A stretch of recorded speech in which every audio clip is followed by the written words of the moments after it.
श्रीपार्वत्युवाच मन्त्राणां परमं मन्त्रं गुह्यानां गुह्यमेव च ब्रूहि मे नारसिंहस्य तत्त्वं मन्त्रस्य दुर्लभम्। श्रीपार्वत्युवाच मन्त्राणां परमं मन्त्रं गुह्यानां गुह्यमेव च ब्रूहि मे नारसिंहस्य तत्त्वं मन्त्रस्य दुर्लभम्। श्रीईश्वरोवाच उग्रं वीरं महाविष्णुं ज्वलन्तं सर्वतोमुखं नृसिंहं भीषणं भद्रं मृत्युं नमाम्यहम्। उग्रं वीरं महाविष्णुं ज्वलन्तं सर्वतोमुखं नृसिंहं भीषणं भद्रं मृत्युं नमाम्यहम्।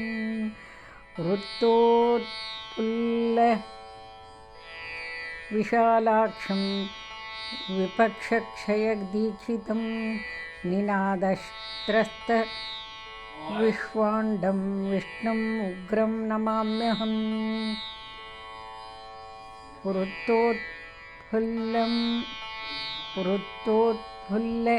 विशालाक्षं विपक्षक्षयदीक्षितं निनादत्रस्तविश्वाण्डं विष्णुम् उग्रं नमाम्यहम्। सर्वैरवध्यतां प्राप्तं सबलौघं दितेः सुतं नखाग्रैः शकलीचक्रे यस्तं वीरं नमाम्यहम्। पदावष्टब्द पातालं मूर्धाविष्टत्रिविष्टपं भुजप्रविष्टाष्टदीशं महाविष्णुं नमाम्यहम्।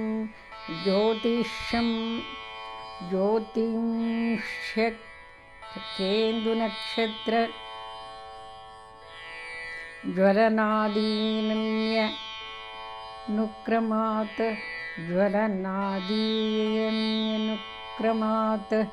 ज्वलन्ति तेजसा यस्य तं ज्वलन्तं नमाम्यहम्। सर्वेन्द्रियैरपि विना सर्वं सर्वत्र सर्वदा यो जानाति नमाम्याद्यं तमहं सर्वतोमुखं।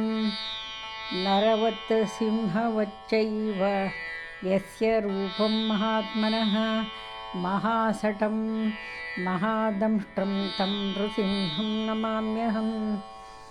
यन्नामस्मरणाद्भीताः भूतवेतालराक्षसाः रोगाद्याश्च प्रणश्यन्ति भीषणं तं नमाम्यहम्। सर्वोऽपि यं समाश्रित्य सकलं भद्रमश्नुते श्रिया च भद्रया जुष्टः यस्तं भद्रं नमाम्यहम्। साक्षात् स्वकाले सम्प्राप्तं मृत्युं शत्रुघ्नान्वितं भक्तानां नाशयेद्यस्तु मृत्युं नमाम्यहम्। नमस्कारात्मकं यस्मै विधायात्मनिवेदनं त्यक्तदुःखोऽखिलान् कामान् अश्नुते तं नमाम्यहम्।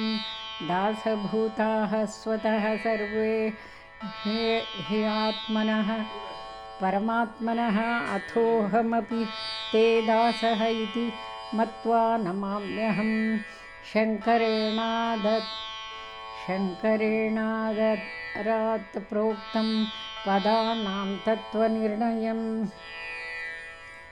त्रिसन्ध्यं यः पठेत् तस्य श्रीर्विद्यायुश्च वर्धते।